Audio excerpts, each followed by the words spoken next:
Hello and welcome to another video in Windows Server 2025 video series. We created a cluster in the last video. Now it is time for us to work on the disk. So for a Hyper-V failover clustering, we prepared two disks, one for the quorum witness and the second one for virtual machine files. So let's see what happened when we created the cluster.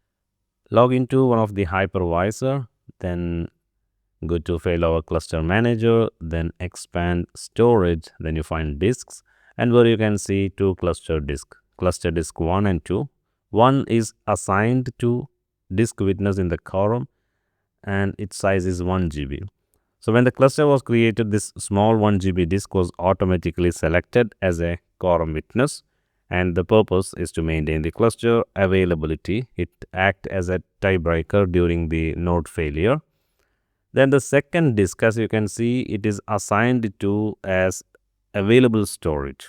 So it is not added to the cluster shared volumes. It is shown as available storage. This means it is ready, but we must manually add it before we can use it for the virtual machines or any other cluster roles. How to add it? It's very simple. Just right click, then add to cluster shared volumes. That's it. You are done. Now you can see that assigned to is showing cluster shared volume. That is how it should look in your failover cluster manager to use it for your virtual machines.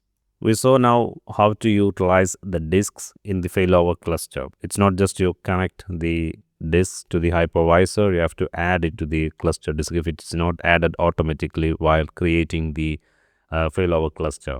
In the next video, we're going to see how to create virtual machines on top of it.